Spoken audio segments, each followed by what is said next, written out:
decent school system. So this is outrageous. I want to just quickly say how we can solve this, because we can solve this, and we will not rest until we do solve this.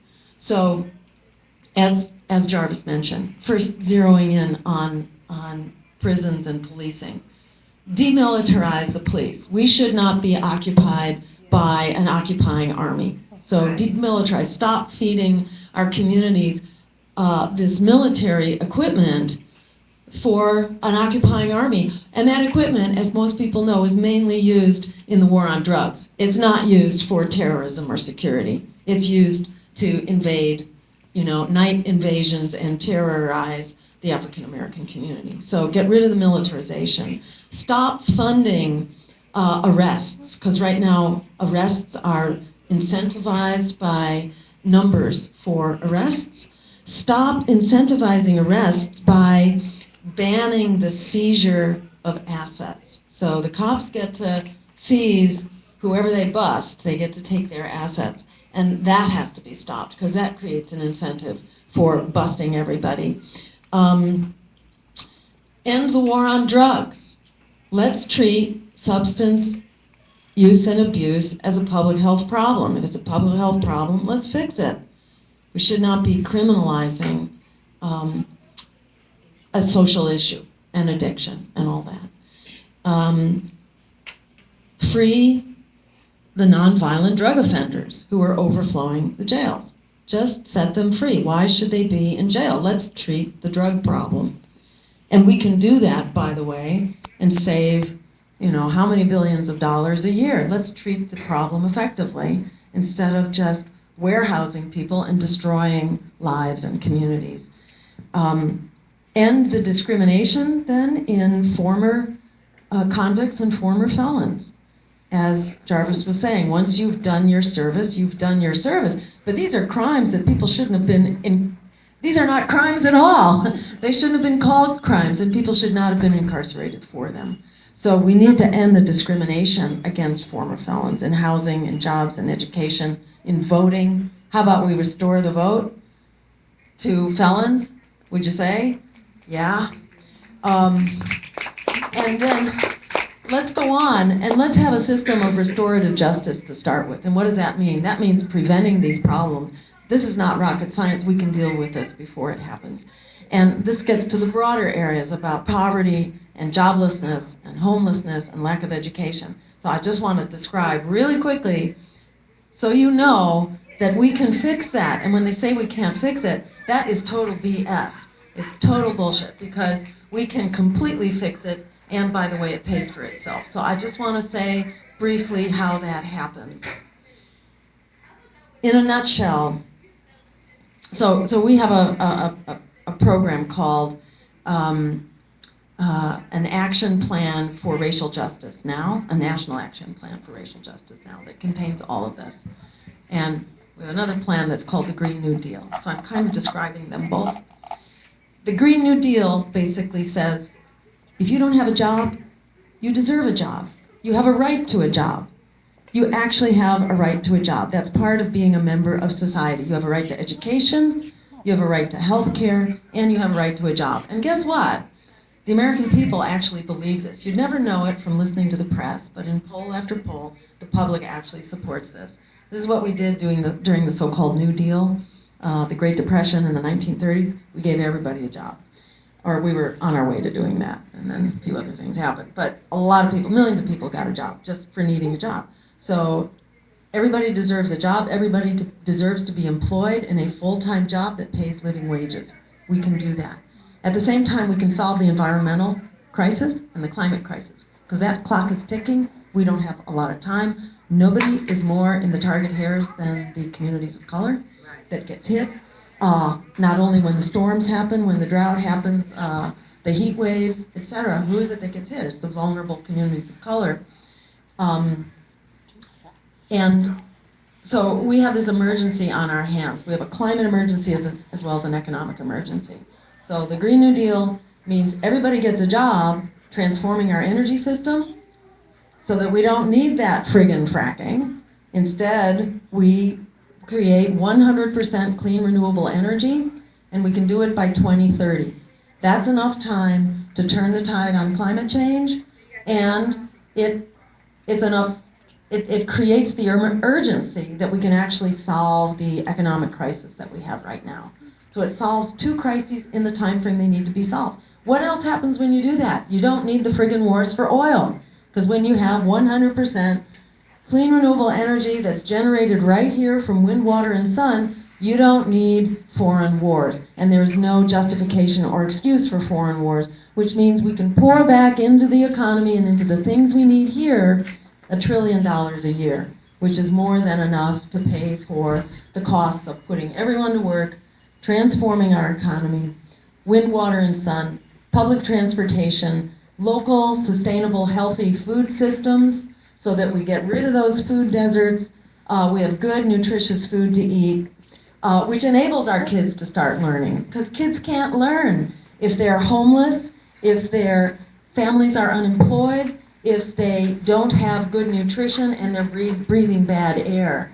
So environmental justice is very closely connected to health justice, is closely connected to economic justice, and we can solve it all through this Green New Deal. When Pearl Harbor was bombed, and I'll finish with this, when Pearl Harbor was bombed in 1941. Thank you, 41, wow. When Pearl Harbor was bombed, we didn't waste a lot of time. You know, what we did in the course of 6 months, 6 months is how long it took to transform the economy to a wartime footing. 6 months. In 15 years, we can transform our economy to be a peace economy and a green economy and a just economy. People often say, oh, we can't do it. The only reason we can't do it is because we have not declared a state of emergency. But the state of emergency we're in is actually far greater, far more serious than what we faced when Pearl Harbor was bombed. This is like Pearl Harbor on steroids. This is Pearl Harbor on crack. This is Pearl Harbor 1,000,000 times over, and there's no getting better from this Pearl Harbor. This Pearl Harbor is where we're going, and we're going under if we don't fix the climate crisis. So let's use this as an opportunity to also fix our crisis of racial justice, our crisis of economic justice. Let's put everyone back to work. And by the way, when we do that, we make wars for oil obsolete, as I said, and we recover our health, because it turns out most of our health problems are not our doing. They're not because we don't have enough pills, you know, it's because we are being poisoned by pollution in our air, water, and food, and we don't have a healthy food system, and we are prevented, kids are prevented from walking to school, for God's sakes, you know. We got dangerous streets. We need to have safe streets, safe sidewalks, and bike paths as part of a public transportation system, and then we have activity built into our lives so that we have all the things that we know. This isn't rocket science, what it takes to have a healthy community. We can have that. And we can have that as part of this economic plan, an emergency plan that will basically enable us to have the democracy and the justice that we deserve, that should be our birthright. We can stand up together and make this happen. If you take the 40 million students who are in debt and you get the word out that they can come out and cancel their debt in November of 2016, you know what? A lot of people are going to come out and vote if they learn they can come out and cancel their debt and make college free and technical school free. So get that word out. If there's nothing else you do, just get the word out that you can cancel your debt and get a free education by coming out to vote green in 2016, because we are the only ones that support canceling debt.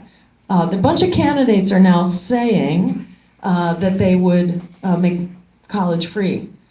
But nobody, no one is saying, except us, that we will cancel student debt. We did it for the friggin' bankers. How about we do it for the students? Right. All right, with that, I'm going to pass this on. Thank you all so much. Wow. That was cool. That was cool. My name is Alenka Green, and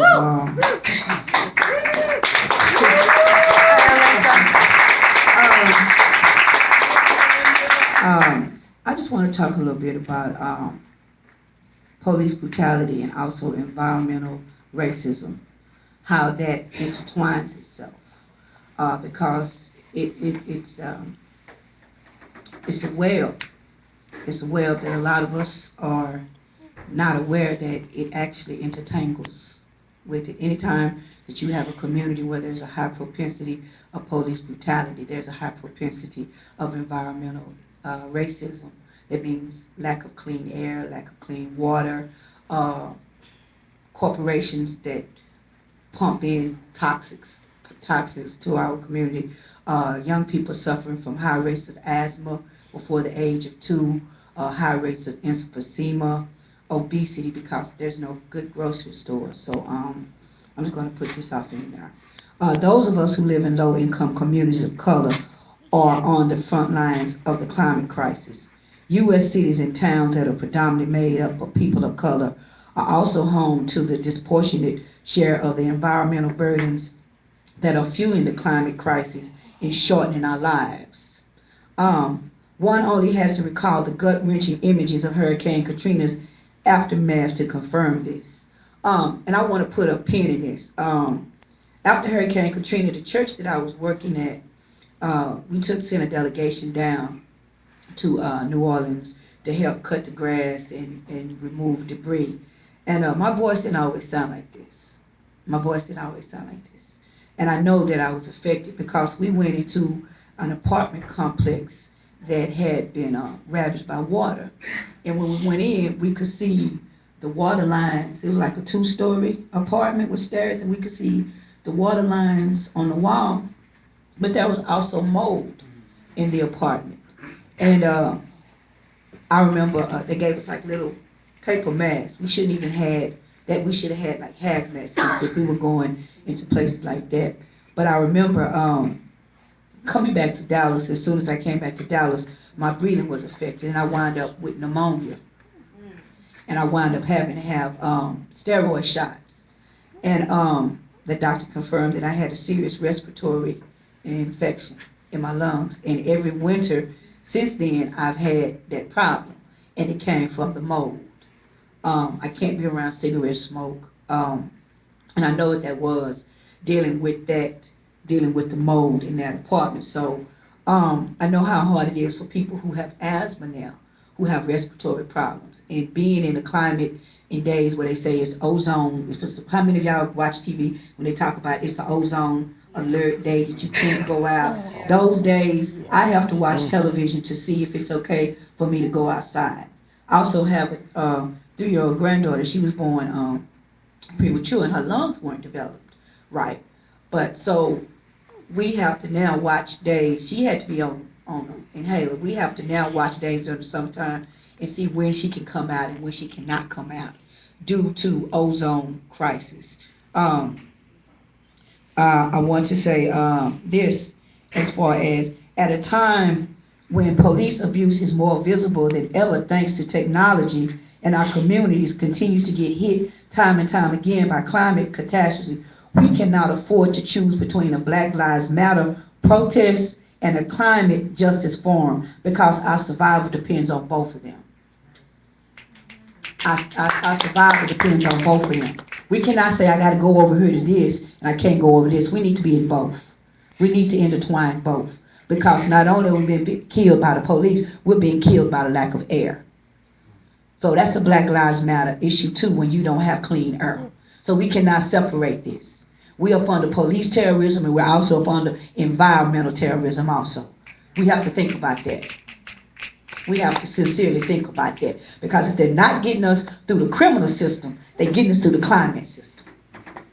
So we don't think about that. When you have a high propensity of children who are 3 years old showing up in the emergency room with respiratory problems, developing asthma and emphysema, and then we think about all the toxins that's being put into our community. And how many of us in this room remember the Dixie plant smelter over in West Dallas? Horrible, horrible. Children being born without arms. Children, and they had a high rate of young people that were going to special education, not because they were dumb, it was because of the lead in the system.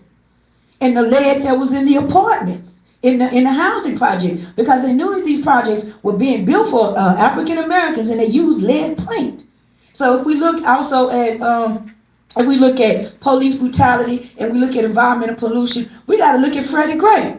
Freddie Gray's family won this first settlement of money because Freddie Gray and his sisters were living in Baltimore in apartments that were poisoned with lead.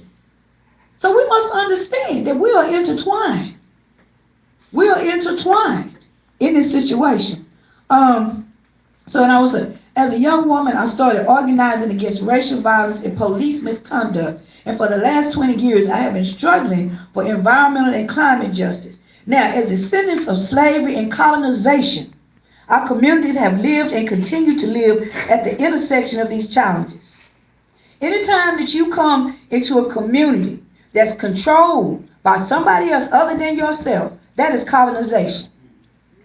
Anytime that you are denied the basic tenets of water, clean water and clean air and education and decent food, that is slavery.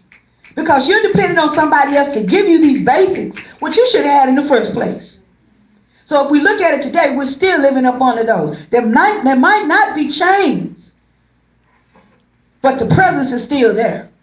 The presence is still there. So we have to understand that these are both have a long history rooted in the extraction and abuse of our labor and later the extraction and abuse of our resources.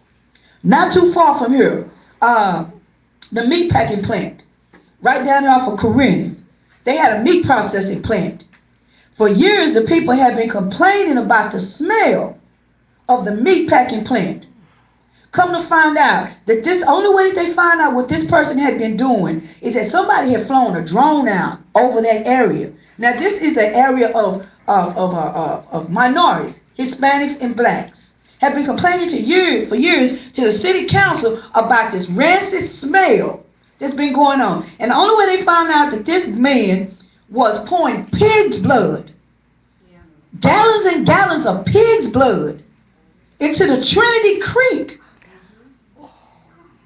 in this neighborhood, a park the children go play at, and there was a drone flying by, and they saw this from the sky, that this man had been pouring gallons and gallons. And the only reason that he was doing that is because he knew, or he thought, that nobody in this community, no higher power would be concerned about what was going on.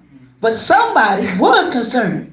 Because you're not going to continue to come into these communities and pour this toxic pig blood into the creeks.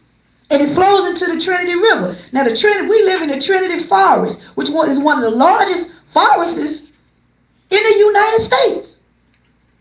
People fishing that. That goes into our water system. But again, that's a corporation saying to hell with you because you're people of color and nobody's going to come to your aid. But he was wrong.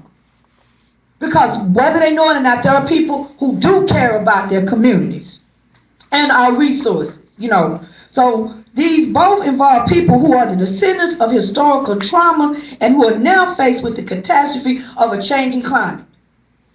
Not only are we dealing with police brutality, but we're dealing with a changing climate.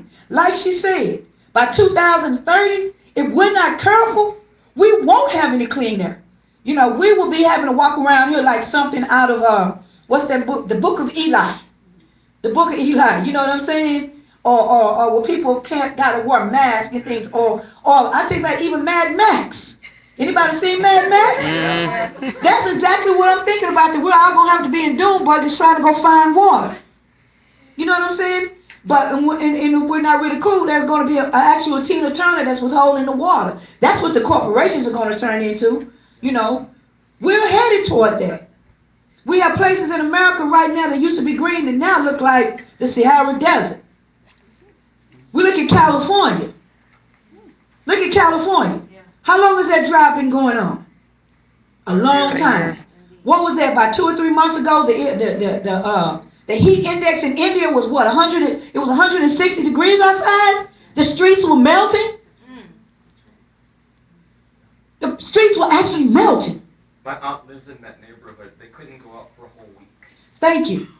Because it was that hot. People Yes. were just dying. Yes. In the thousands. Yes. Telephone line, electric poles. I mean, the telephone lines, electric lines were melted. We have to understand that we are up under attack, and for those in this room that don't understand that, our climate in our terrain is changing.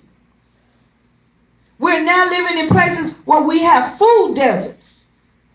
That's why community gardens are so important. But yet you got a church and you got a liquor store on every other corner. Now what happens when that store, that one grocery store in the community shuts down? How you gonna eat? How long can a human being go without food? 3 days before we start eating each other? See, so we need to start getting back to the basics, that we got to stop waiting for somebody else to come save us, because guess what? It ain't happening. We got to save ourselves. And if these corporations don't want to get with the group and understand that, we're going to have to take it over. That's the solution. Don't wait for nobody else to help you, because guess what? It's just like the Titanic. How many boats did they have? For how many people? And all the people at the bottom, they got left, and all the people at the top jumped in the boats, and there still wasn't enough. But they still had life rafts? Heck, I'm finna do this right here. You ain't gonna give me a boat? I'm gonna throw you in the water and ride you to land. I'm sorry, I'm just gonna survive. But we have to understand. We have to understand that ain't nobody coming for us. We're the ones that are gonna have to be in charge of our climate control. And how do we do that? Over the years, we were fighting for housing, jobs, and better schools. Decisions were being made to cite some of the most toxic industries in communities with a large portion of people of color. These are the people. These are the people that's doing the damage. Power plants, waste transfer stations, landfills, refineries, and incinerators. These are the people that's making the plans to come into our communities and say, you know what, we're gonna put an incinerator right over in Oak Cliff, right next to the area that's got the high proportion of low-income folks. Because hell, guess what? They don't need to breathe. And then you see, once these things go on and they make the land unlivable, then they come in and say, well, you know what? We're going to come in and we're going to clean this up. But the thing is, you have to move out now. You see that going on in South Dallas for years. You got J.J. Rose is sitting on a toxic landfill. But now you see all the area of Fair Park coming in and say, we're going to make this happen.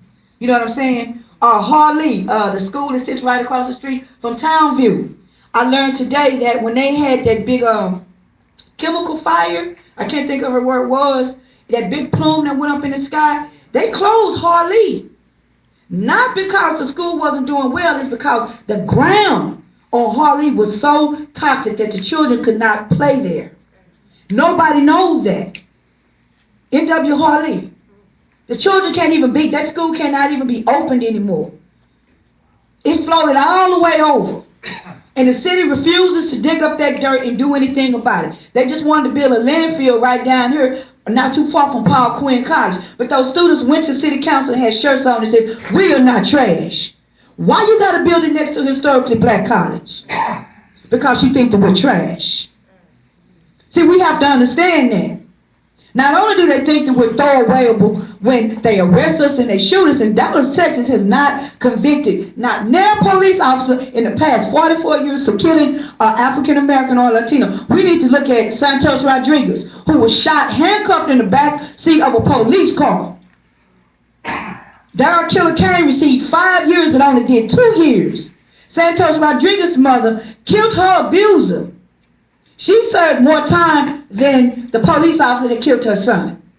See, so they don't care about us. When the criminalization of shooting us down, like they shot Clinton Allen 7 times, they don't care. They kill us by the justice system and they kill us by environmentalism. So we have to intertwine this and we have to understand. They're not only going for our heart, they're going for our lungs. See, we have to understand that. Yeah, so I got to pass this along. So as a result of community colors, we have a high rate of asthma. In response, we, the environmental justice movement, has said there's nothing more fundamental than the right to breathe, and that includes the right to clean air. The environmental justice and Black Lives Matter movements are complementary.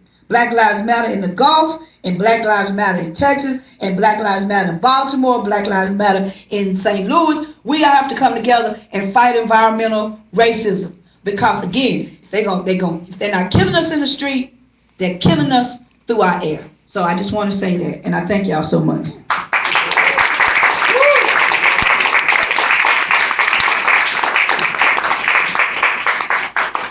Good evening. Good evening. Good evening. My name is Dr. Safisha Hill, and welcome to my space. I'm glad that you're here. Thank you. Thank you. I consider myself to be an African-centered scholar activist. There are very few of us that exist because most of my colleagues are very busy trying to gain tenure in the university. Most of my colleagues are not familiar with people in the community.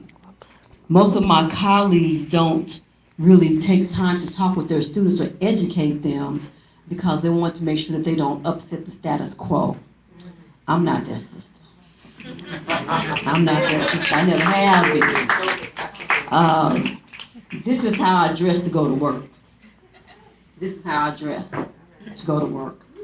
Gave away all my suits very, years and years ago, but I am an educator.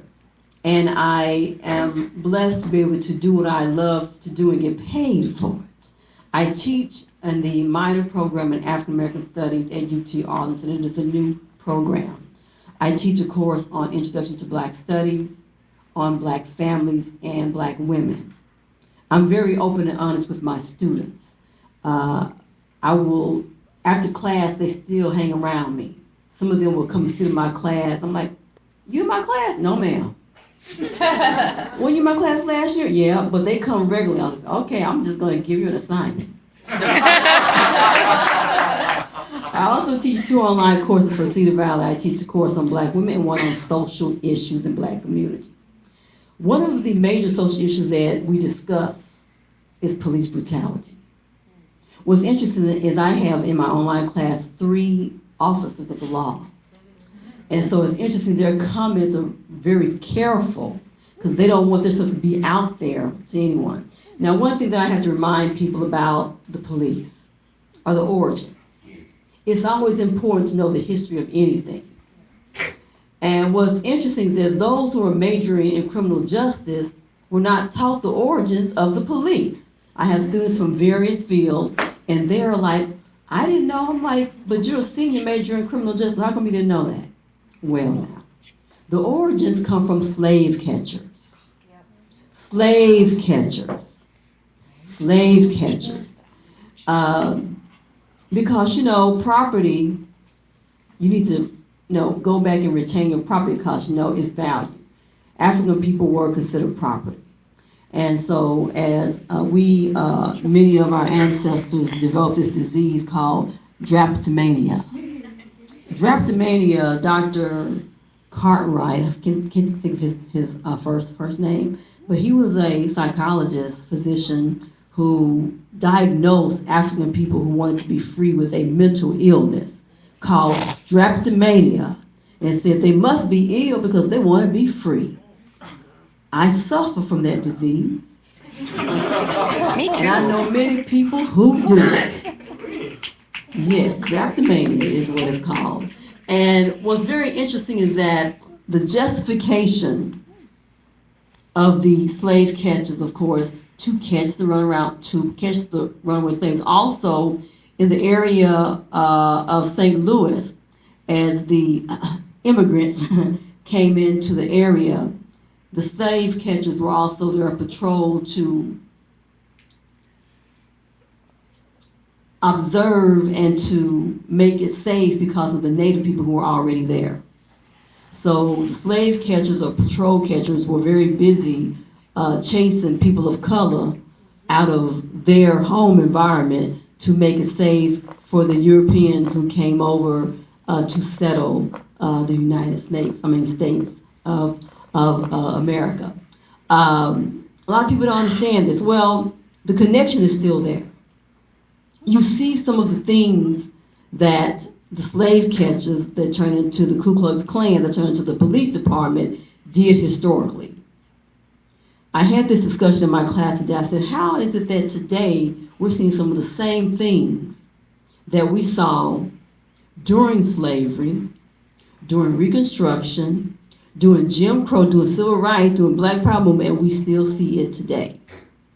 You may have heard the term wild black, driving wild black, walking wild black, just recently banking wild black, and let's not forget staring wild black.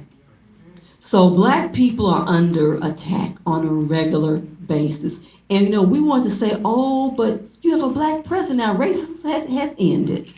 I try not to use profanity because I'm a professional, but you know, when people say it to me, I have some very colorful responses to that. And the first thing is look at the history of it, is look at that level of violence. The current president has been under attack, his family, the threats. And then even, you know, you may have heard that there were some people who were, I think they had plans to go on a killing spree. They were going to shoot up a Black high school in Mississippi and go around the country and just murder Black folks and then end up at the White House.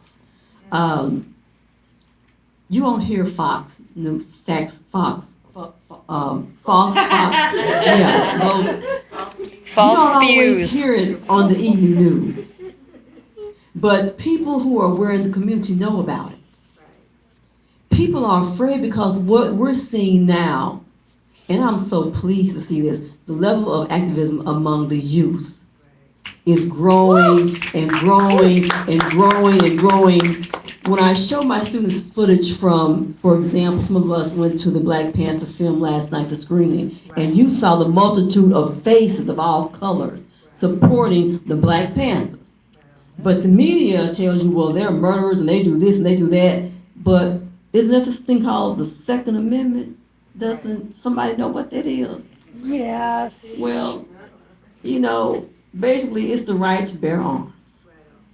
However, there are some people who think that, well, if you look a certain way, you should not have that right.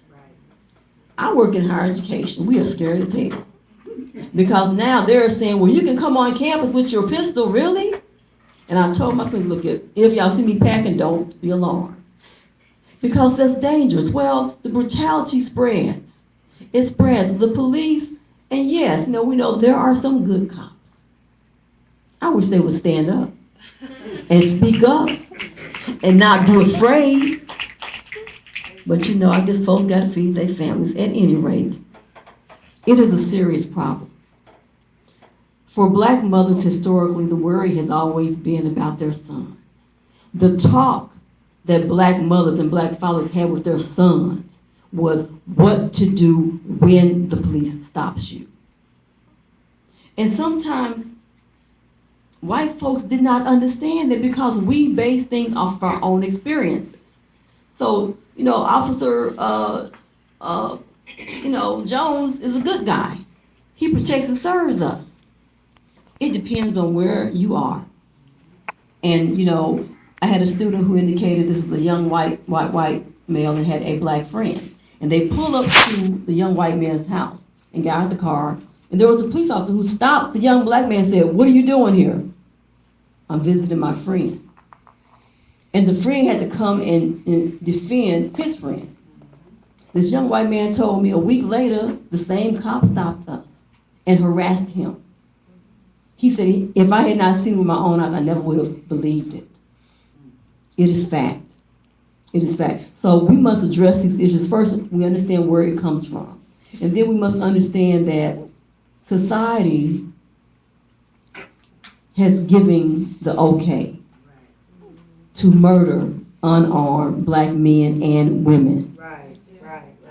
This so-called report that said, well, the police were in their rights to murder the 12-year-old boy, Tamar Rice. Bullshit. He was a threat. Bullshit. He was at the park playing. And he was by himself. If you saw the footage, the police car pulled up, and before it stopped, the man jumps out the car and shoots this child.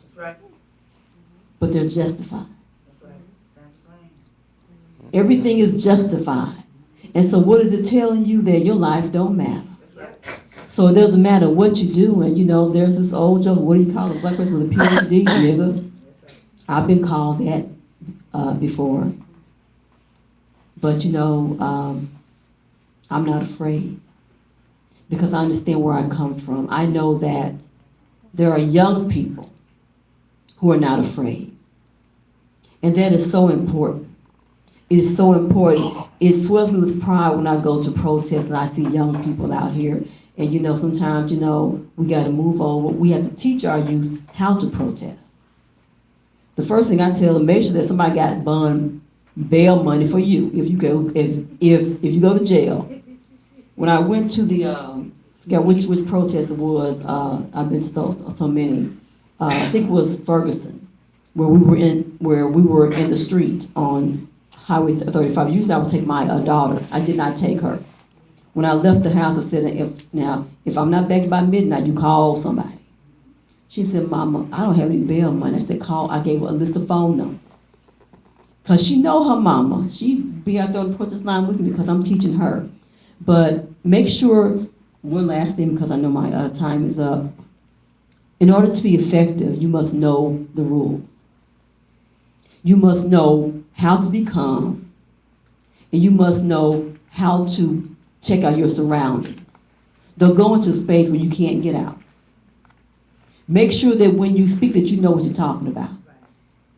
When you're organized, don't let just any fool speak. There's an African proverb that says it is better to allow others to think you're a fool than to open your mouth and to remove all doubt. Sometimes we have fools speaking for us. Don't y'all let that fool speak. In the African community, we always must ask our elders, may we have permission to speak? If the elders say, no, fool, sit down, we gotta sit down. So make sure when you're organized, because everybody wants to be the spokesperson, make sure that they are of sound mind. Because sometimes we want to just talk, I call it verbal masturbation. Just talking to get off on your own, so just talking, just bullshit coming out your mouth. And we don't need that. So screen your speakers. I do that with my students. I tell them, look, if you cannot say, I'm the president of so-and-so and I have a 3.0, you cannot speak. So screen your people. Make sure that they don't go out saying stuff that the organization does not agree on. That's very important. And thank you so very much.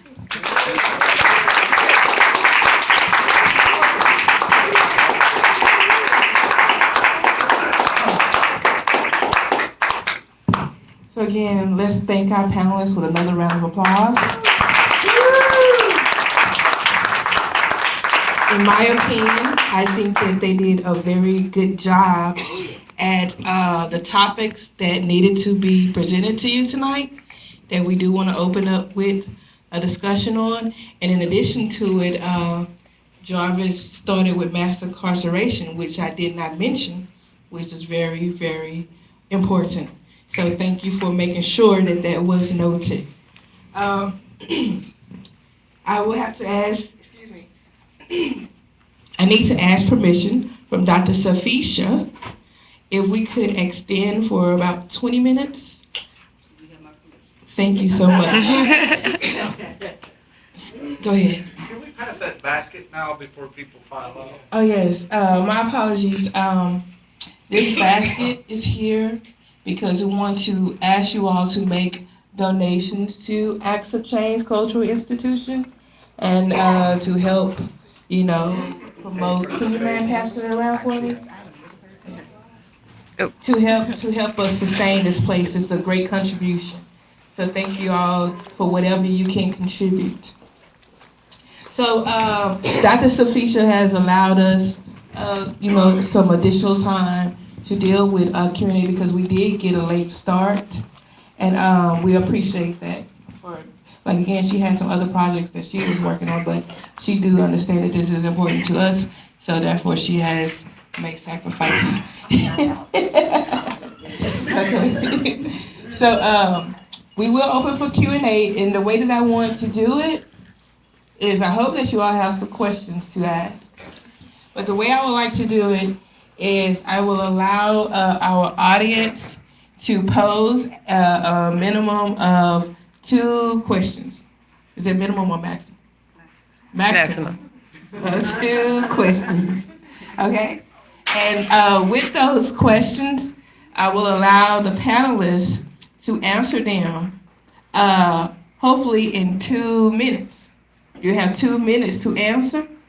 Is that fair? And I will also, to give it some diversity in the question, I will give 2 panelists a chance to answer that one person's question. That way, we can kind of have an idea of, the panelists' perspectives on a particular issue. Does that make sense to everyone? Do y'all unite with that idea? Do you have any questions you want to start with? Awesome. Look at those heads. All right, we'll start with the lady in the front. What's your name? My name is Joy. Joy, nice to meet you. I'm Angel. Thanks for coming tonight. Thank you for having me. I'd like to know from our panelists, especially the people of color on the panel, how do people like myself best support you? Before you answer that question, I don't know if the camera can pick up her audio. So can you pose that question on a microphone? And I ask people to pose their questions on the microphone. Is that okay? Sure. I'd like to ask all of our panelists, how can someone like me help you? I'll go. Very simple. If you are in charge of media, for say recording or videotaping, make sure that you get all of the story. Don't chop it up and mix it the way that you want to, because I think we have a African proverb: until the lion tells his story, the hunter will always be in charge. Respect what we're saying, respect our experience, respect, what we're doing.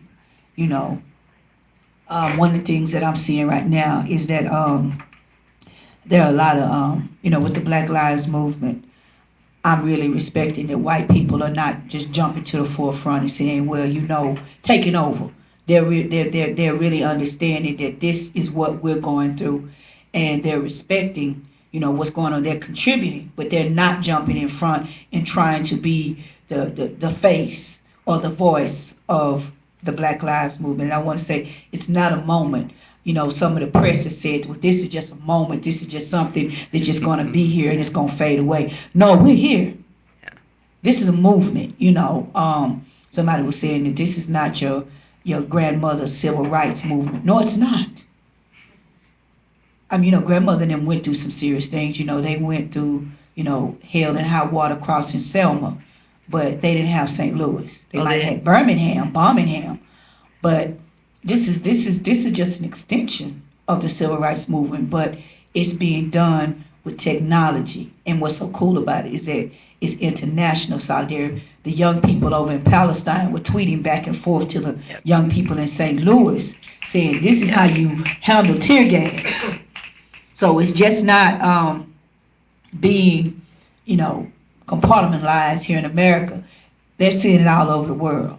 When Arab Spring, Egyptian Spring, we had young people that was looking at that. So people are strategizing and people are understanding that it's all over. So respect our story. Show it the way that we are presented. Don't chop it up and make it to where it fits you or fits your experience. Respect what we're doing, acknowledge it, and get it out there to the world. So that's what I want to say about that. Thank you. My We'll also answer that question for you. my response first thing that you are here. Right. That's very important. Right. Thank you. I believe that the most important thing that you can do is tell others what you know, what you see, and try to understand what it is. And don't be afraid to talk to others about it. You will get resistance. But a lot of people will not come into this community or will not go into spaces where it's a lot of black folk because media tells you be scared of black folk. They're going to do this and do that and do that. Black folk work like everybody else, raise children, want a good education, the same type of things, what's on their own business, the same thing. So just listen and stand up. Use your voice. And teach your children and their children to use their voice. We must know that Dr. King said, if you will not stand for anything, you will fall for anything. Did I mess that up or did I say it right?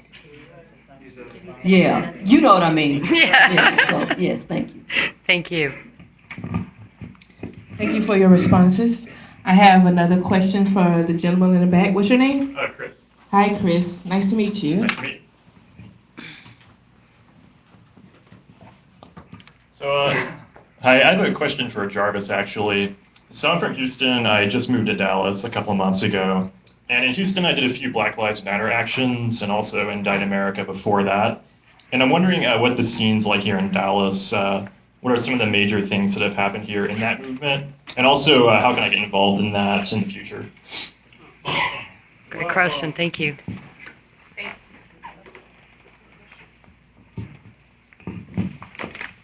Well, first of all, I want to say I definitely appreciate your participation in furthering the effort of the Black Lives Matter movement. And what I need white people to understand is we actually need your presence in the Black Lives Matter movement because you actually give us the validity we need. Right. I need you to understand that. Y'all give us the validity that we need because otherwise, to the masses, to the government or whatever, we would just be viewed as just some angry niggas. Right. You know, Yeah. just being real. But when they see whites standing with us, when they see Asians standing with us, when they see Hispanics standing with us, they have to look at it Right. from another angle. They have to. So I just want to commend you, first of all, for that. Secondly, we've done numerous protests and rallies that take place down in downtown Dallas. We've extended our support to Arlington, to Fort Worth on behalf of Christian Taylor out in Arlington, Ruben Garcia in Arlington as well. McKinney, we stretched our support out to McKinney with what happened with those the black kids at the swimming pool. And something else that people need to understand. Yes, we chant Black Lives Matter, and our focus is definitely on the lives of black people. However, we will stand in the gap for any color. That's right. We have enter Ruben Garcia, Joseph Hutcherson, Right. the white guy that got choked to death down there in Loose Sterry. Right. Yeah. We were there. Right. We were there. We were there disturbing the peace, That's right. shaking things up on behalf of that man. We stood in the gap for him and we issued verbal charges to Lusteria Justice Center for our brother Joseph Hutcherson. So yeah, we chant Black Lives Matter with passion, but we are prepared to stand in the gap in a heartbeat for every color, for any color that has experienced any kind of racial injustice or violation from police. Right. You know, we welcome you. You want to be involved, you can get with me or my comrade here, Sade, and we will tell you what we have going on, what's next on our agenda. And I just want to go back to what this lady here, the question she asked, if I may right quick. How you can best support us, in my opinion, number one is please research what we do. Research our message. Research our agenda so you can understand exactly what you're getting yourself off into. Right. Research what we have going on so you can understand. Secondly, be genuine. Be genuine with your effort because this is very serious with us. Very serious. Don't be one way with us and then when you get with your peers, you're another way. Right. You know, because you're doing more damage to us than you are good. Because we get the backlash, hey, why y'all letting, white folks march with y'all and stand with y'all? Well, why you not there? Right. That's my response. Right. Why you not there? Don't ask me that question. Why you not there? You should be there. Right. You know what I'm saying? So I wanna make certain that I'm going to bat for everybody that believes and stands for the same thing I do when I stand out there on that front line. When I'm prepared to put my life on the line for any person of color that's experiencing a racial injustice or anything like that, I need to know that I'm doing it for the right person. So, like I said, get with me or get with Sade or get Sister Olenka here, and we would love to have you. We'd love to have all of y'all. And when I tell you that we will stand for you, we will stand for you. I mean that. Thank you. Because of the time, we kind of extended. But first, you may answer it, but I'm gonna see if anybody else wants to pose a question for the sake of time. I have a question. Okay, you can come back and answer. What's your name? Sade. Hi, Sade. Nice to meet you, Sade. Nice to meet you. My question is for you, Ms. Green.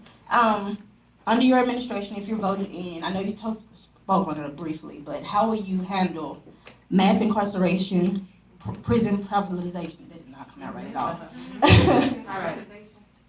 Yeah, that didn't come out right. Prison to pipeline and policy reform. Okay, great. That's a good question. Yeah, excellent. So mass incarceration, is really a product of the war on drugs, which is a racist policy. And we need to free all the nonviolent drug offenders, and we need to treat drugs as a public health issue and not a criminal issue, period. So we end mass incarceration. On private prisons, we end private prisons. We should not be in the business of making money off of enslaving people, which is what mass incarceration is. There should be zero profit motive for putting people in jails. And right now, these private prisons work with politicians to require that their beds be filled. It's Contract outrageous. law. So that needs to be ended. And Prison pipeline. Oh, the prison pipeline, school to prison pipeline is a product of a racist education system. And it has everything to do with high stakes testing and teaching kids in a very repressive system that is harshest on the kids who are most challenged as learners. We need to have supportive schools. We need to end poverty, which is part of ending the school to prison pipeline. We need families to be employed in that program, the Green New Deal, which will employ everyone, which will also meet community needs and ensure that we have housing and we have healthy and nutritious food. We have clean energy, so we put an end to environmental racism. All of these are part of creating healthy communities, but also a healthy school system, which is actually supporting kids and not sort of preparing kids to go to prison, which is what so many of our schools are doing right now. So we can insist that our schools be strong and creative and humane schools in the best tradition of education.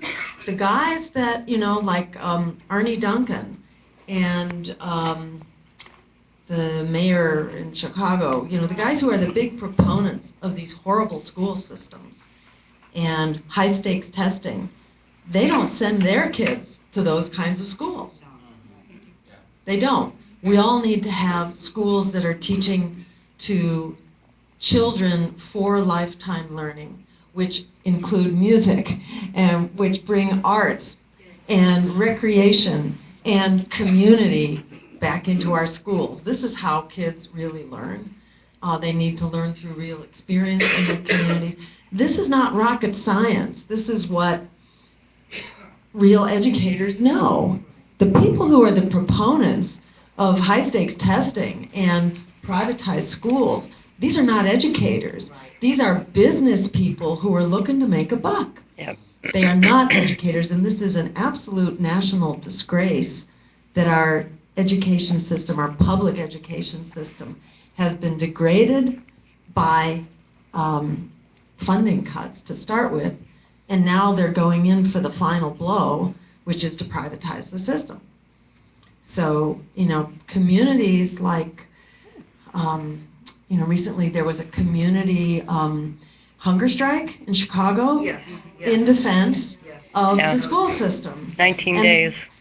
Incredible. And they got some concessions, not as much as they needed, but they were able to save the school, prevent it from closing. They didn't get the kind of really creative community curriculum that they wanted, which was to make it a center of, I think, green technology. Right. You know, it's supposed to be like a green learning school to green the community.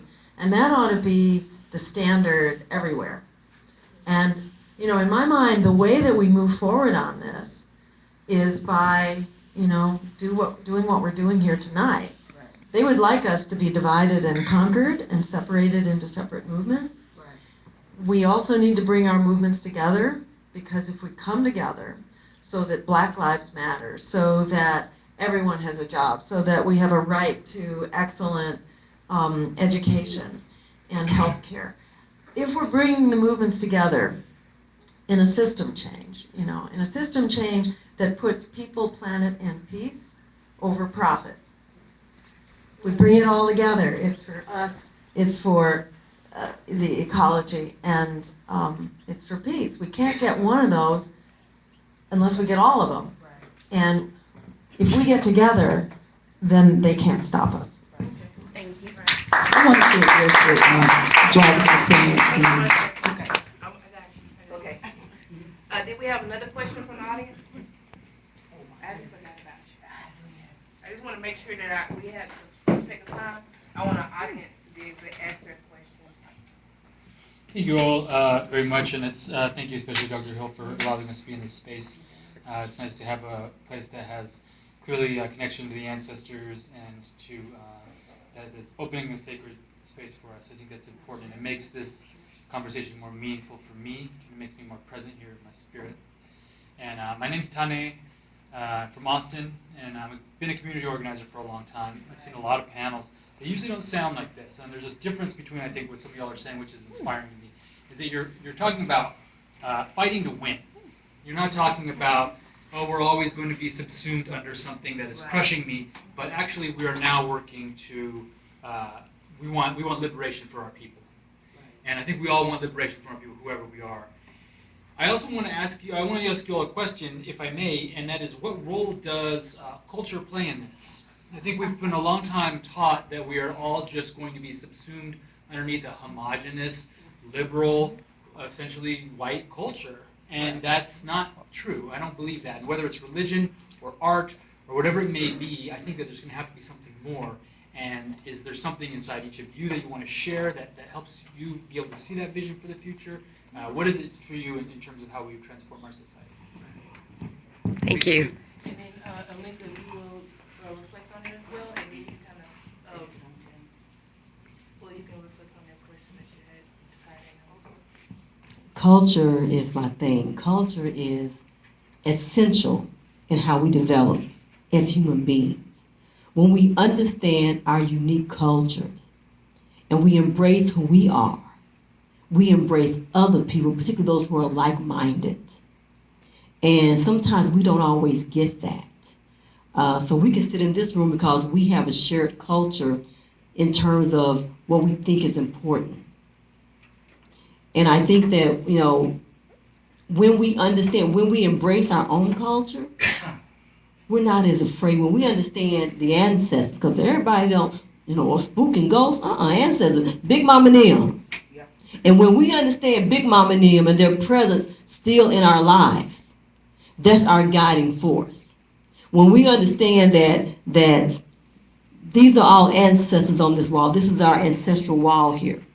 And when we call on the truth of our ancestors, we understand that we get our stuff from somebody. Somebody in our family had this activist spirit because you were all here. Somebody in your family tree. And I'll do a class on black families so that trace back. You find that you had a great-great-grandparent who did something that no one else did in the family. They were not afraid to step and speak out. We must pull on the strength of our ancestors, go within our culture and pull out that sense of who and whose we are. Because when we go out on the battlefield, we don't know what's going to happen. When we have the protection of those that no one else can see, we have the confidence. And so when you see people out there on the protest line, even if it was back in the 60s or today, they had a confidence. When you have people who can stand and speak the truth, speak truth to power, that's fearless. Because too many people are scared to speak out. But warriors are not afraid because we understand who and whose we are, and we know that our culture dictates our vision. And we have to understand, we must have vision to understand, okay, we're not just trying to go here, we're trying to go here. We got to get here first. So we have to see what route is the best way to take. And then we also have to rest sometimes because, warriors, it's a lot of work. So we have to make sure that we get our rest because so we can rejuvenate and continue the fight. But yes, spirit, culture is very important, and it's, to know who and whose you are is my take on that. So if you don't know, ask your ancestors. They will talk back. Ask them, guide me, tell me what I'm supposed to do. That little voice that you say, something told me, that's an ancestor speaking to you. Whatever. That's deep. I'm going to fold both two into one. When Jarvis was talking about Black Lives Matter, we have to understand that when we talk about Black Lives Matter, we're talking about all black lives. We're talking about transgender lives. In this country so far, we've had 22 transgender women killed. We had Shay Schuler, 22 years of age, shot, and somebody dumped her body in the field and she laid there for 3 months. 22 years of age. So we have to understand that we're just not talking about straight lives, straight black lives. We're talking about people who are living queer lives. We're talking about people who are disabled. We're talking about low-income lives. We're talking about people that are that are incarcerated black lives, those that are coming out of jail, the formerly incarcerated black lives. All of those lives matter. And I want to say this, is that when I got arrested for passing out flyers talking about law enforcement violence against women of color and also transgender women of color. So when we talk about culture, our culture shows us to respect all life. Because we've all had somebody in our family who we might have figured just wasn't right. But they were right. We just weren't right. We just weren't tapped in. We had grandmama get up in the morning and first thing she did ritual. She prayed. Our culture dictates that we tap in and we talk to our ancestors. And when she talked about the warrior principle, me as a warrior, I don't leave the house without praying. I ask God to make sure that my tongue is a tablet of truth. I ask to make sure that my hand is a hammer of righteousness. Because I know that I'm dealing with something that's out of line. So we have to invoke that. We have to ask for that strength. And even when we come back from protesting, like when I came back from Sandra Bland, I had to do some deep cleansing. Because that could have been me. We had the same charges. Only thing it was is that she died and I didn't. So we have to understand that we have to go into that spiritual component. We have to understand that we have to advocate for our sisters and our brothers. We have to talk. We have to respect that. And when we say Black Lives Matter, it's just not Freddie Gray or Mike Brown. It's Shay Schuler. Because she mattered to somebody. She was somebody's child.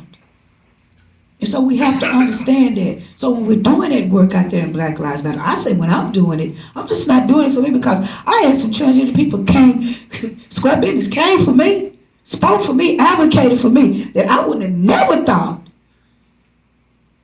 But out of that respect, out of them coming for me, and they were white. I will work with anybody like Jarvis said. Because I want peace if possible, but war if necessary. I'll say that again. Peace if possible, but war if necessary. And that culture vibe, my ancestors dictate that. And prayer is important in our culture because we had to survive in this country. In the belly of a slave ship, castrated, being lynched, beaten, burned. We gotta be a spiritual people to go through that. We gotta have culture. We gotta have a base where we know that we have something that's strong. And so I just want to say that plays an important part in that. And having places like this where we can come and we can feel comfortable in this space and we can talk. And we can address those issues. But when we say Black Lives Matter, we have to say all Black Lives Matter. We cannot exclude that. I'm a disabled black woman. You know what I'm saying? I'm low income black woman. I meet all of those criteria. Am I to be excluded from Black Lives Matter? Am I to be? We gotta remember about Renisha McBride, Ayanna Jones. These are black women, and we don't talk about that as much as we talk about the black men who are being killed. But if you get rid of the black woman, once you get rid of the black man and you get rid of the black woman, what happens to the family? What happens to the community? We are eradicated. So culture and community plays a big part in what we have to deal with and what makes us strong.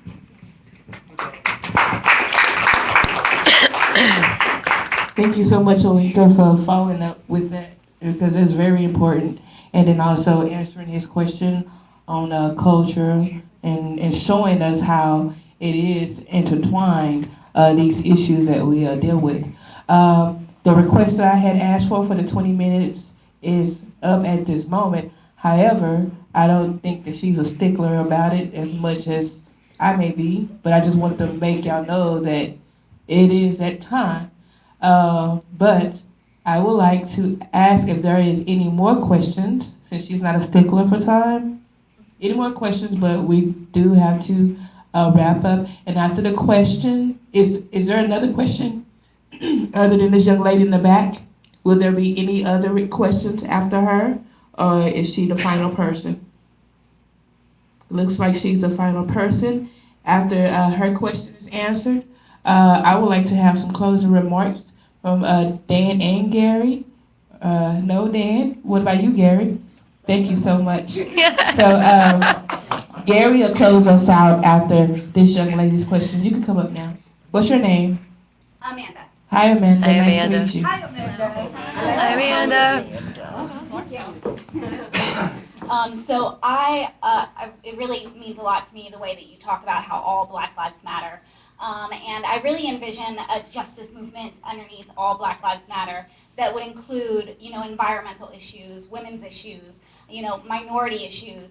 And I'm wondering what we need to do in order to get everyone together on that page. Keep having these forums. That's just basically like that, engaging people in your community. Stop being so inclusive where you think that that we don't want to know about these things. We have to keep having these forums. We have to keep getting out. That's why you're so important, because you're going to go back and talk to your friends about, hey, this is what's going on. Because guess what? We're your neighbors now. This is not like 1950. We actually live next door to you. Our children go to school. Our kids have married each other. You know what I'm saying? So what about the mixed babies? They, mixed babies. They Black lives, white lives matter too. So they all mixed in together. We got swirl lives matter. So but I'm just saying. But seriously, because I got an uncle. He lives in Sweden. His wife is white. So I got two nephews that are Swedish black. You know what I'm saying? So, but on that point right there, their mother is afraid to let them come to this country. Their mom was afraid to let them come to this country. After Trayvon Martin, she's like, no, they're not coming here because they shoot black boys down in your country. So when my uncle comes, he comes by himself. His wife will let the children travel. So we have to have these conversations and keep on having these forums, which I'm so proud to be involved in.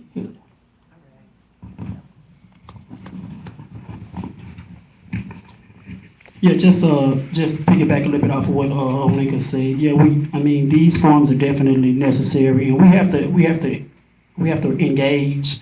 We can't be afraid. We can't be afraid to go out into these communities. If we want that vision that you have to come to fruition, then we have to go into different communities. We have to reach a different mindset of people, and tell them what we're doing, show them what we're doing, educate them on what we're doing, so they can see what you now see. If we don't attempt to go and massage the mind with what we have going on, then it won't loosen up. It won't loosen up and make room for what we're trying to put off in there or whatever. So yeah, we have to. I believe that we have to go into various communities, various different areas. Man, we have to invade those communities and speak to the minds of people like yourself, and recruit We have to recruit, but we have to go into those communities. We have to go into University Park.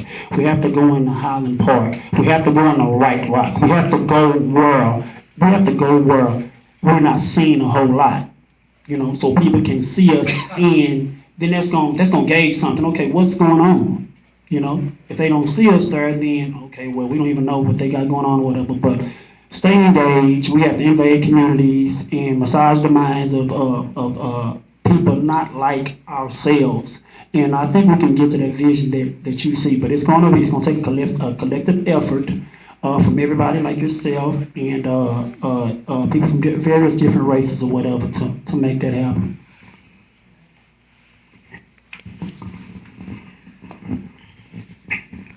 I forgot one tiny little part before our closing remarks. I think it would be very foolish of us to not make any announcements about upcoming events and different things of that nature.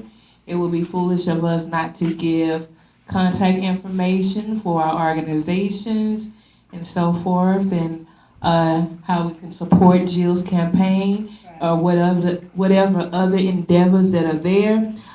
This is not only open for the panel, but everyone that is in the audience. If there's anything that we should know, if there's a skill or a trade or something that you can contribute that people need to be aware of, please share your information as you see fit. So we'll start with the audience and we'll go front to back, like in a row. Would you like to say something? I guess I can. Hello, again, I'm Sade. I'm a local community leader and activist. I am also one of the co-founders of Helping Hands, Healing Hearts in Dallas. So we are a local nonprofit organization, 501c3 tax exempt. The last Sunday of every month, we go out and feed the community. We will be meeting at the Bethlehem Center at 5514 Leland Avenue on October 25th at 1:30 p.m. We take donations of clothing, shoes, socks, sweaters, blankets, scarves, hats, undergarments, toiletries, personal hygiene, food, just about anything that the homeless needs. We take those donations, we prepare lunch bags with inspirational messages, and then we go into the community and provide it to the homeless in Tent City, Austin Street Shelter, The Bridge, and everyone in between. We also, twice a week, we go into different communities and we clean up the community and pass out literature and let people know what we have going on and what we're working on to engage the community and build their rapport. I do that along with my right hand and very good friend of mine, Jarvis, and a couple of other local activists. So that's basically what I do. Beautiful. Beautiful. You can find us on Facebook, Helping Hands, Healing Hearts, as well as on Instagram. You can find me on Instagram, Sade the Rebel, and on Twitter, Sade the Rebel, as well as Sade Johnson, SadeJohnson on Facebook. Thank you so much. I'll talk to y'all later. I got plans for y'all. Do you have a word next to Joy?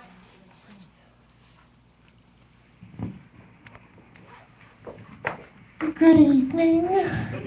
I'm Andrea Parton, and I don't think most of you know me, except even though I am white, I am a minority, and I wholeheartedly feel that all Black livelihoods matter.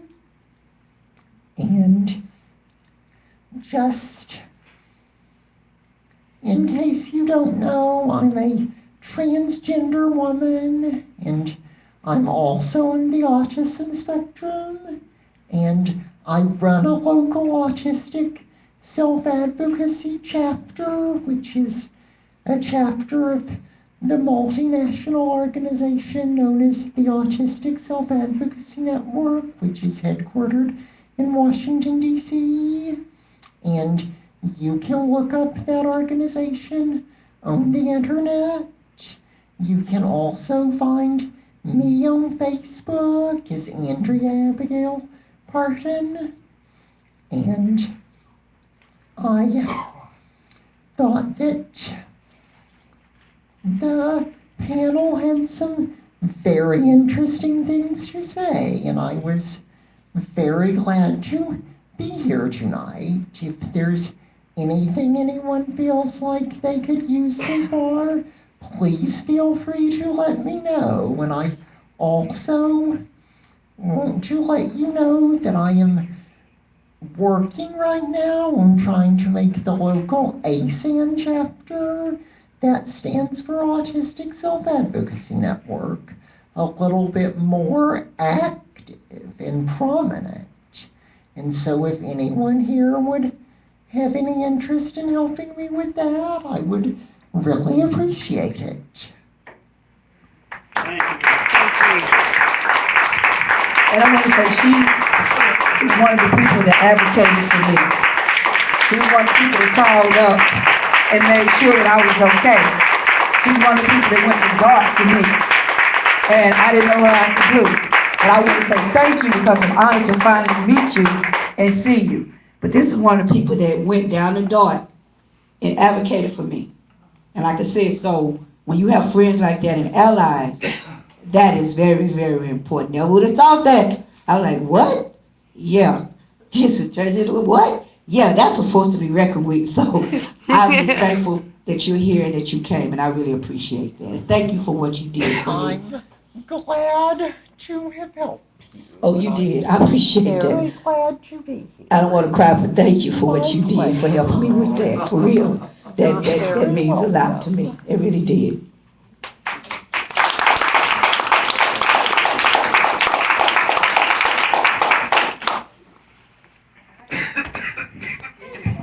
Hey, how are you guys doing tonight? My name is Petite Horner. As many people know, I'm also a independent journalist for a newspaper out of Ecuador called Important Cool. Sweet. Yeah, I know, right? It's owned by a guy who used to work for Al Jazeera. He was responsible. His name is Austin Mackerel, who he's an Australian journalist, and he was responsible for reporting the 2011 uprisings in Egypt. He was there, and while he was there, he was also detained by the Egyptian authorities. His country in Australia, they, as like they did with Assange, they basically were very neglected in helping him. So, but after a while, they helped him, but he was not satisfied. So, as a result, he moved to Ecuador, and he started this. I was hired last year after doing filming at the Mike Brown protest and everything. Mike protest, police brutality protest here in Dallas, Texas. Right. And this year as well, I was there in McKinney. I was there for. I also for many other places. So many people, y'all probably have seen me. Code Pink. Yeah, Code Pink. Yes. Right.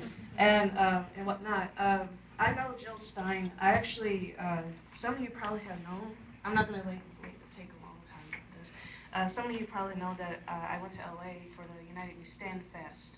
It's a festival of alternative musicians, and that gives and also gives politicians who speak on matters like Jill Stein's politics voice. And I was there. I met up with her, and I did an interview about with her, and I gave it to Important Cool. So that's what I do. I'm actually, as a journalist, I'm responsible here in the Dallas Metroplex, Dallas-Fort Worth Metroplex, to get out stories that you don't often hear in the mainstream media. You can no longer depend on the mainstream media anymore. When I did the video on Mike Brown, when we marched downtown to the WFAA building, we were on air for about 5 seconds, 5-10 seconds. And I'm just like, that's ridiculous. Well, that's until they shut the freeway down. Yeah, until they shut the freeway down. But luckily, I caught the whole thing on tape. What they don't know is I caught everything on tape from when we marched and then when we did the building. So I'm glad to be here again tonight to see Jill Stein amongst everybody here.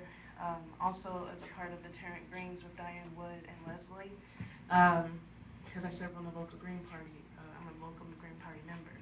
So please check out Important Cool. Important Cool is importantandcool.com.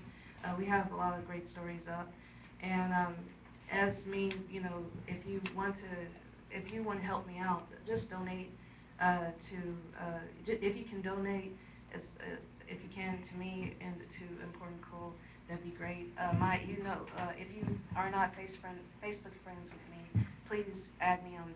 You feel free to be friends with me on Facebook. You can just look my name up as petite.pointer, facebook.com/petite.pointer.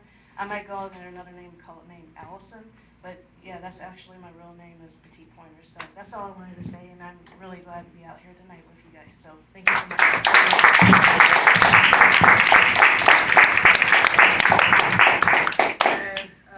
Have you? Would you like to say some words?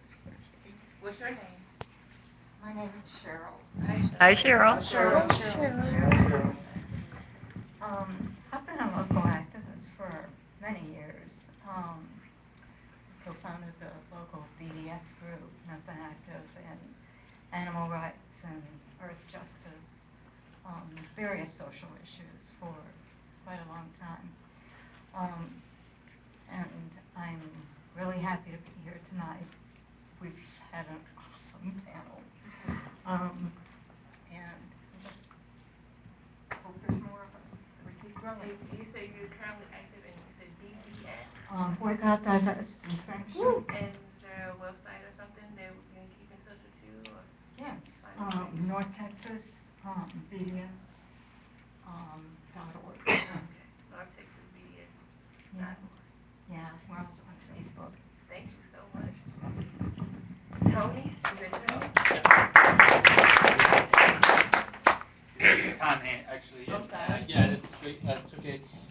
Yeah, well, my day job is working with an organization called the Sierra Club, which has been a long-time environmental mainstream organization, and we're invigorating it with our own visions for what we want in our communities. And I've been working with an organizer here in Dallas named Sherelle Blazer, who many of you know, and we're currently making a film that is taking place partly in Dallas, and that's why we're filming here today. And it's about the air quality in Dallas, which has an enormous number of people who suffer from asthma due to heavy toxins and ozone levels that come from coal-fired power plants, which basically make a big ring around the city. So just want to let you all know that's what we're doing. This film should be out by the end of the year, and Sherelle will be using that as an organizing tool to screen here in the community, and hopefully we can do a screening here and come back and bring the community in to learn a little bit more about those clean air issues that we work on. So I just wanted to say that, and thanks again.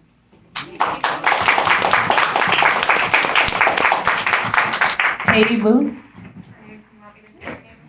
Of course. Okay, I suppose. Hi, my name is Kate. I do things with media, a lot of different things with media. I edit for marketing companies, much to my dismay. They throw money at me, I have to. But I also work with content strategies. But my current project that I'm actually really excited about is I'm working with a couple of regional editors, one out of Louisiana and one out of Oklahoma, to work on driving content, or stories rather, that people don't tell, just like Allison talked about. So I would love to talk to you a little later if you have any ideas. Basically, what I'm looking for is to put together some good storytelling pieces on the stories that don't get told in the region. And if anyone's got any ideas, and Olinka, if you ever want to write an op-ed, oh my gosh, half the stuff you said tonight would be fantastic. Let me know. Thank you so much. Thank you, Kate. It's great that you do that. Dan, what do you do? Well, this and that. This and that. Yeah, well, among other things, I'm the treasurer of System Change, Climate Change, so if I could get that basket, I'll contribute. I think we may be prevailing a little bit on her, like, I don't want to keep her here till midnight. Right. It looks like we're going to do it this way. Okay, so those are Dan's words, that's what he does. And the young lady, would you like to say some words? Sure. What's your name? I remember your face, but I don't remember your name.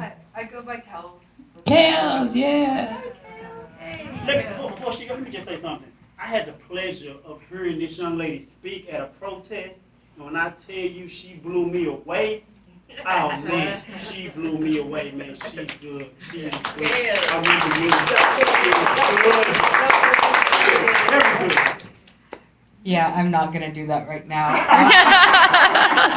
No, I'm Kels. I run around. I do a lot of things because I'm a revolutionary socialist, so that implies so much work and effort that if you ever see me and I'm like curled up in a corner, either my sugars are low or I've quit again.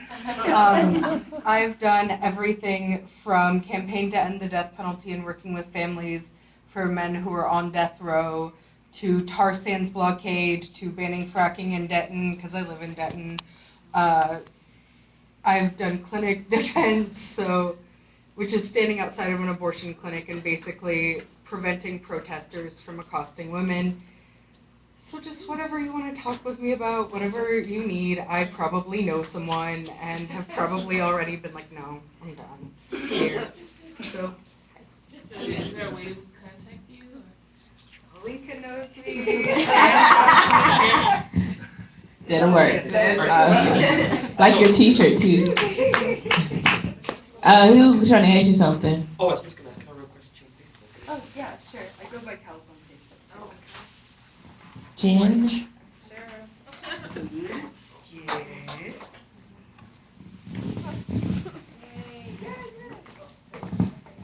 So my name is Jenny Nguyen, and I'm a student at UT Arlington. I study social work, and I'm also a student organizer on campus, and I've been the president of SDS, which originally was Student Justice at UTA, for I guess 2 years now, and we stand for Students for a Democratic Society, and we try to do a lot of, we've done like anti-police brutality events, we've done pro-Palestine events, we're trying to do Islamophobia campaign this semester on campus. And also I just started a new job at the Museum of Modern Art. At the Museum of Modern Art in Fort Worth. So if any of y'all, like we were talking about culture earlier and how important that is, right now they have a great exhibit going on by Kehinde Wiley. And he is making amazing, beautiful art portraying Black people in the style is very reminiscent to like classical, like a medieval kind of art. Right. He even did like, what's it called, stained glass, and it was beautiful. So if you want to see that, I highly recommend it. It's free on Sundays, so find a boo or whatever, bring your friends, I don't know, and go to the museum for free. So please go. I went. It was beautiful.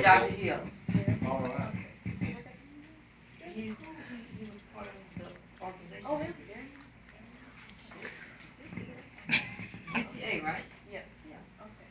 I'll keep in contact with you. I didn't know you were professor at UTA. We'll be on your campus. With your help.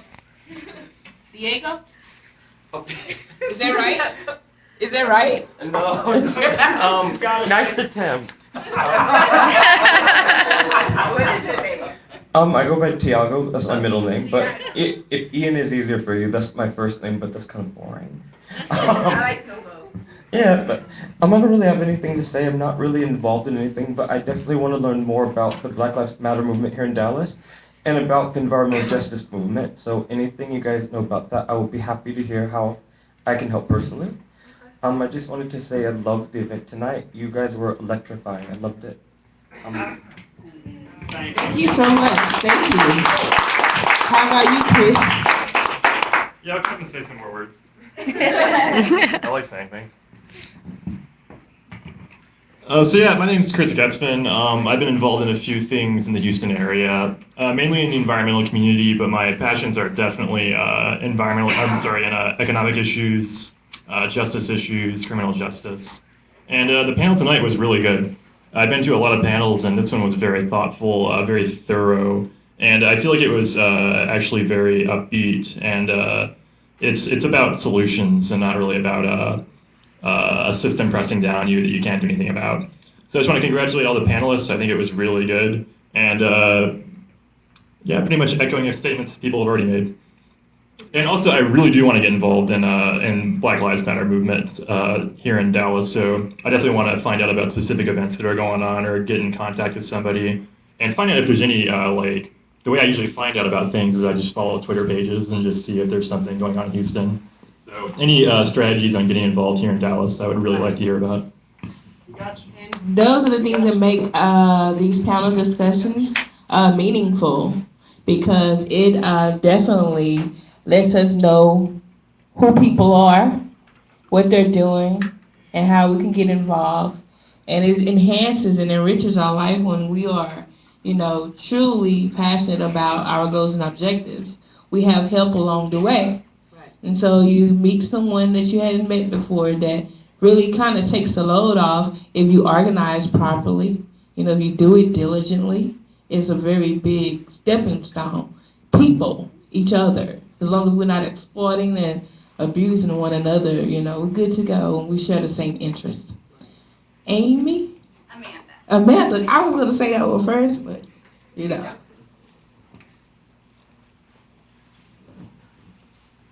I don't have too much to say. I just moved here from the Houston area, and I am working on my PhD in international studies. So I do a lot of research, and I'm interested in contributing in any way I can to Black Lives Matter, environmental movements. I'm also really interested in women's issues significantly. So. Yeah, be sure that everyone that we exchange information. Other gentlemen in the back. Okay. And the camera guy, would you like words? Or we know that you're the camera guy. Sure.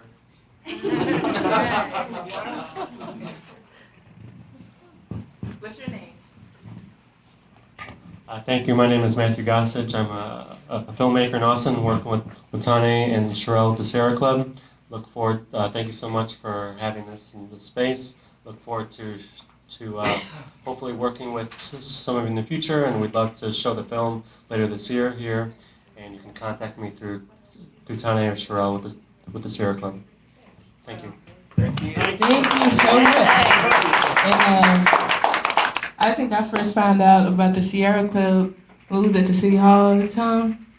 Well, I forgot what we were doing particularly, but it's nice to see some other Sierra Club faces.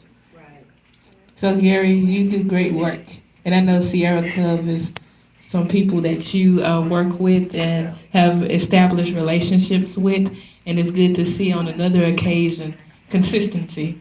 So that's a great development. The young lady in the back, I want to ask you to come up. You don't mind coming up? Can you hear me okay? Yeah. Yes. Okay, I live in Fort Worth, and I've been around, I'm ancient, I've been around a long time, I've been an activist for many years, and one of the things I do, we do a counter-military recruitment group in Fort Worth, where we go into high schools and we educate kids about war and about the military life, and give them alternative career information to steer them away from what the military does to people. I'm involved with a boycott from Israel organization with Cheryl in Fort Worth, and we actually officially endorse the Black Lives Matter movement.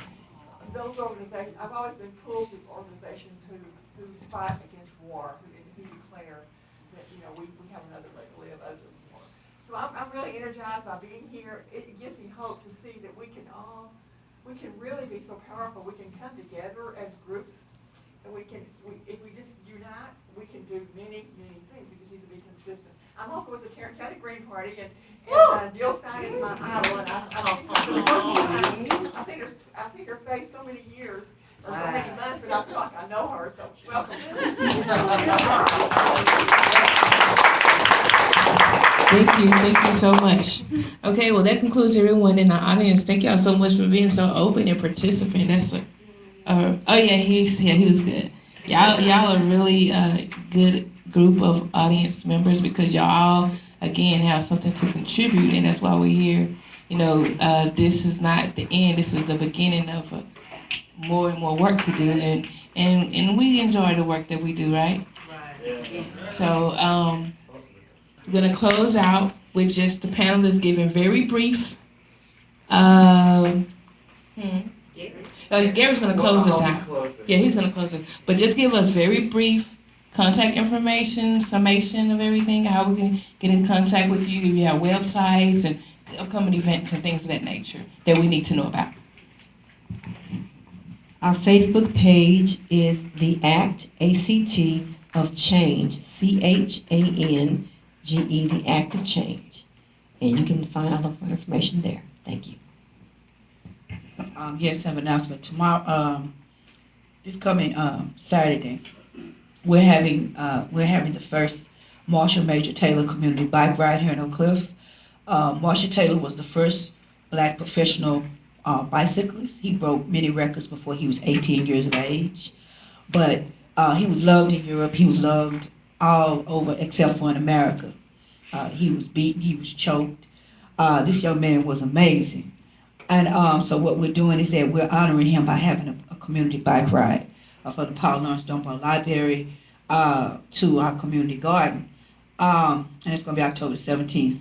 And I have flyers for anybody who has a bicycle who might want to participate. It's free, but what we're trying to do, we are mixing bicycling with environmental issues, because we know that black people ride bikes because they got to. White people ride bikes because they want to.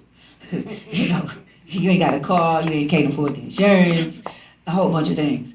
So we're trying to get that part of bicycling done so we can start biking for pleasure and get involved in community gardens. So if anybody wants to see me afterwards to get that information, I would love for y'all to come out. But my telephone number, you can find me on Facebook. My telephone number is 214-616-6847. That's how you can reach me, or you can find me on Facebook, Olinka Green. And tomorrow night we're having a pre-ride movie and mixer at Pan-African Connection and History Talk to talk about the history of bicycling, environmental issues. We're gonna have some wine and some sandwiches and some music, and y'all just come out. We're gonna talk about climate change and all of that. So we have flyers at the end. So if y'all can come on out and enjoy yourselves.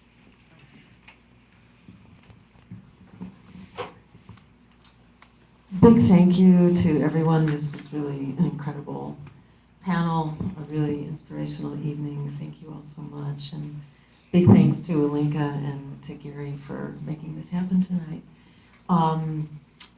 And follow up with us, in the words of Alice Walker, biggest way people give up power is by not knowing we have it to start with. So we've got it, and they don't want us to know it, because the minute we know it, they can't stop us. So it's all about our coming together. Our campaign is really for that purpose, to be a vehicle to bring us together and a vehicle to lift up the voices of these frontline community struggles, which is what a presidential campaign should be about. It should be about the fights for justice in our communities. So use us, and I'm at, our campaign is at jill2016.com, and our Facebook page is Dr. Jill Stein. That's all one word, and it's Dr. Jill Stein, all one word, no period. And we are starting up campaign chapters in campuses, high schools, technical schools, community colleges, to help young people be the revolutionaries that brings the change, because it always is the young people who really bring transformational change. So we want to put tools into the hands of young people to get the word out that we can cancel debt. Just come out, register to vote, tell your friends. There are 40 million, and that's enough to win the election and totally turn our political system on its head, which is what it needs. So I hope to see you in the street and in the voting booth, and onward together. Thanks so much. Yeah, once again, I want to thank everybody for coming out tonight, because you could have been anywhere else besides here, and the fact that you did decide to come and spend your time here, that's a start, and that means a great deal to me, and I believe everybody else on this panel. Once again, my name is Jarvis Wright on Facebook. My Facebook name is Jarvis All Red Wright. My IG is Mr. _all_red_everything on IG. On Twitter, it's Mr. All Red Everything. My label, We Make Real Music. It's We Make Real Music on Facebook. We Make Real Music on Twitter. We partner with Deanna's Voice, which is a nonprofit organization that was put together by Deanna Cook. I don't know if y'all know who Deanna Cook is, but she was a victim of domestic violence. So our support is wide ranged. Deanna's Voice is actually having a power walk, power run on next Saturday on the 24th. It's going to be in Cedar Hill, I believe. So if any one of you want to participate in that, you're welcome to. We love to have you because we all know that domestic violence is also a big issue. As far as Black Lives Matter movement, what we have going on, what we're actually trying to do here is we're actually trying to bring all the activists in Dallas. We're trying to bring all this power, all this knowledge, all this experience, and we're trying to put it together in one room under one umbrella.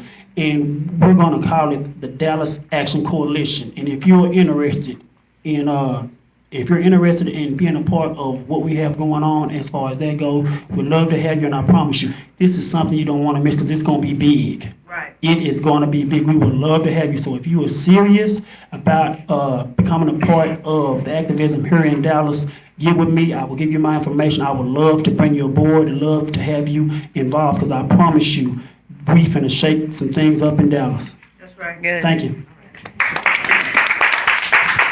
Dallas needs some shaking. We will allow Gary to close us out here.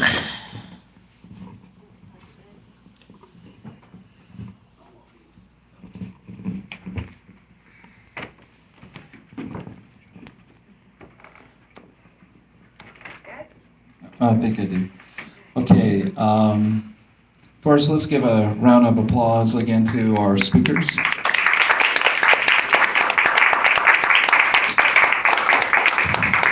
I'm really just blown away by the quality and the passion and the intelligence that we have here tonight. Applause also for our facilitator, Angela. Yeah. And could we, so I don't be in front of you, if I can. Yeah.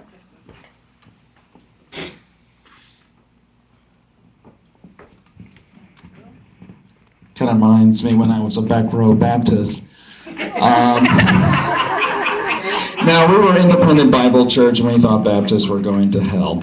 So, anyway, also, I think a big shout out to the people who helped organize this young lady here, Dan Sullivan, Kate, Aaron Renault, who had to leave earlier, he's with the Greens locally, and to our impromptu filmmaker, Joy, who's been filming the whole evening. Thank you. You've been live streaming. Yes.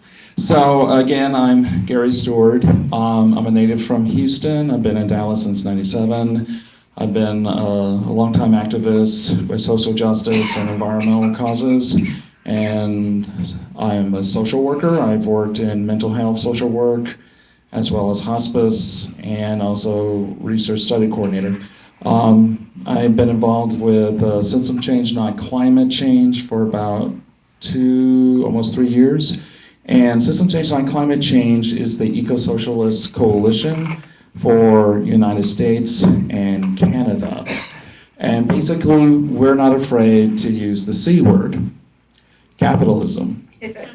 And that is the crux, because it is fundamentally, inherently racist, unjust, violent, genocidal, and now, which has been really been known for a long time. Even Exxon, as we know, knew the consequences, even back in the 80s, but lied about it and covered up, that capitalism is ecocidal. That's what we're facing. And so System Change on Climate Change is looking at how to bring that awareness to folks throughout the United States and Canada, how to facilitate or assist in grassroots resistance, and to say the emperor not only doesn't have clothes, it doesn't have a soul. or a mind. And we have been paying the price. And as Jill and so many others have said, the clock is rapidly running out. But you know, what helps me is realizing the different movements, we have a common enemy. We have a common enemy, and that is the economic system and the political regime that supports it, and the military regime that supports it. And when we realize that, and I'll close this up real quick, that we have a common enemy, then we better work together. We better work together because they're organized and they're united. But you know, there's more of us. And I think we're pissed off enough. We have enough rage and anger to overwhelm them. It will take time, but there's nothing else to do.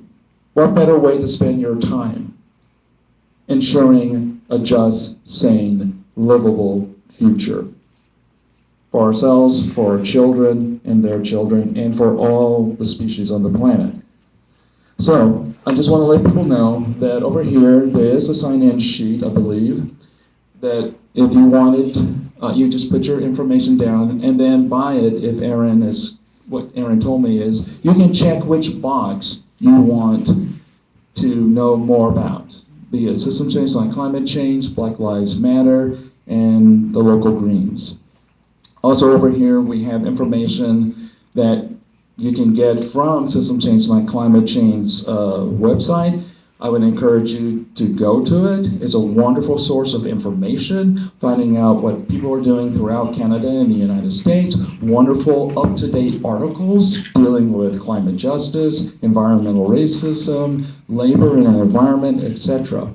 And I have printed out information, just one sheet information on why capitalism is not a good thing. How to organize.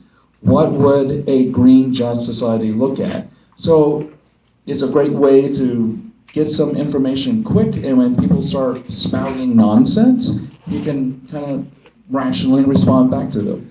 So anyway, thank you for coming out tonight, and I hope this is not the end, but is the beginning for some real action that has been developing over some time. Because we saw what happened in Denton. Dallas was able to kick fracking out, and it's only the beginning. So thank you very much.